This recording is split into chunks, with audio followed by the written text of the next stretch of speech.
Bonjour, bon matin, j'espère que tout le monde va bien. Bon courage aux gens du Maroc et puis aux gens de toute la région du côté de l'Ukraine. Euh, j'ai pas préparé le texte parce que c'est pas le but du texte, mais je vais prier très fort pour vous parce que oui, il faut croire à la prière. Il faut prier très fort et puis il faut le dire aussi, essayer de faire des actions. Puis pour aider les gens, il faut surtout pas nuire. Il faut surtout pas nuire au développement des actions qui sont mises en place, qui sont dans un but d'aider, que ce soit des sinistrés d'une catastrophe écologique terrestre ou bien que ce soit au niveau d'un petit secteur scolaire ou bien que ce soit au niveau d'une famille. Il ne faut jamais nuire à la famille, c'est une loi. Et les personnes qui travaillent à aider, qu'on appelle soit rémunérés par un regroupement ou bien qui le font de façon autonome, rémunérés autonome ou de façon bénévole, empêcher un progrès,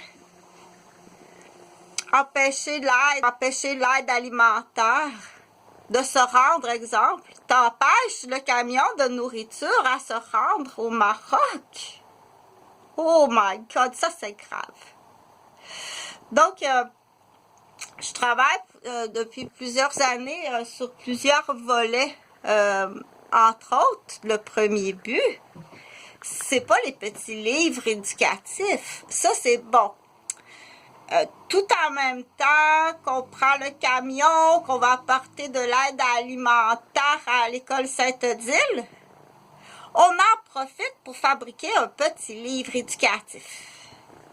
Mais l'objectif, c'est pas le petit livre éducatif, puis l'argent que l'imprimeur fait. L'objectif, c'est le camion de nourriture.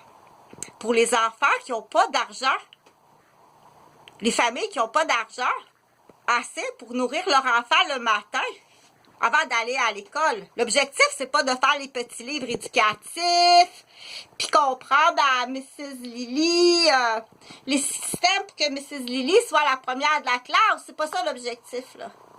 Avec Monsieur l'imprimeur qui fournit les petites pages gratuitement. L'objectif, c'est le camion qui sera à l'école avec la nourriture gratuite. Puis les gens qui travaillent à toute la mise en place de la nourriture. Les donations, l'argent. Donc, c'est ces gens-là qu'il faut remercier. Donc, rapidement, je laisse la balance, c'est-à-dire, il y a un petit travail à faire personnel que je ne vais pas donner toutes les réponses dans la vidéo. Il y a du droit, il y a des lois vis-à-vis ça, entre autres, parce que j'essaie autant que possible dans mes vidéos de faire un enseignement, ouvrir le plus possible le questionnement vis-à-vis le plus de questionnements possible. Donc, mais bien sûr, il faut faire stop, recommencer à lire la vidéo, parce que juste là, moi, tout en parlant, je sais les questions que normalement tu dois te poser. Si tu te poses pas les questions, c'est tout simplement que tu sais pas que y a des lois. Ah, maintenant que je sais qu'il y a des lois. Donc, empêcher un camion de se rendre à l'école pour apporter de la nourriture, quelqu'un qui empêche le camion, il y a une loi criminelle. T'as crevé les 4 pneus du camion. Le camion est pas capable de se rendre à l'école. Donc, celui qui a crevé les 4 pneus est un criminel. S'il y a un enfant qui meurt de faim à l'école, il est accusé de meurtre. Donc, c'est des questions comme ça que quand on parle, il faut se poser toutes ces questions-là, tout en même temps qu'on comprend le but principal. Le but principal dans cette petite histoire. Il y a des enfants qui n'ont rien à manger. Mais là, ça dépend aussi de la façon qu'on l'explique. Il y a des enfants qui n'ont rien à manger. Et pourquoi? Ça, c'est important. Parce que l'argent du budget familial a été dépensé au casino, à des folies de voyages d'été, à des folies d'alcool, de cocaïne, de casino, de chambres d'hôtel avec des putains. Et les enfants n'ont rien à manger pour aller à l'école. Ils sont pas habillés pour aller à l'école. C'est la question normalement que tu dois te poser. Et empêcher le camion de se rendre à l'école pour aller porter de la nourriture. Parce qu'il y a quelqu'un qui a crevé les 4 pneus du camion. Les enfants, il y a des enfants qui n'ont pas déjeuné. Il y en a un qui a crevé mort de faim. Oui, t'es un criminel, t'es un assassin. T'as tué un enfant. T'as percé 4 pneus.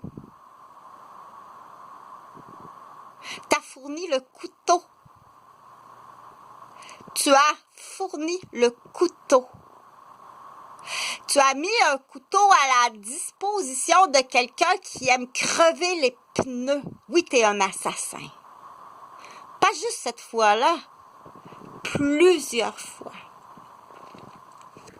Donc, dans cette petite vidéo-là, partage s'il te plaît. Parce qu'en lien avec ça, il y a un plan. Mais comment se débarrasser de nos assassins au Québec? Et les directeurs de ces assassins-là, les directeurs, les groupes d'association des assassins. Oui, t'as raison. C'est eux. Donc, j'expliquerai ici à Anna qui a d'autres idées. Est-ce que tu as des idées comment y arriver? Il y a des prises d'otages partout par légitime défense, là, maintenant. Un enfant. Donc, on avait dit les fourchettes à jambon de Starfrit. C'est ton directeur d'école qui va te donner un coffret signé par le juge et le médecin. Il y a 2 fourchettes à jambon. Tu vas te pratiquer à l'école. C'est 2 fourchettes à carotide. C'est signé aussitôt que les 2 fourchettes Starfrit vont être déloquées de ton lit. C'est les 2 carotides du jambon. C'est bon.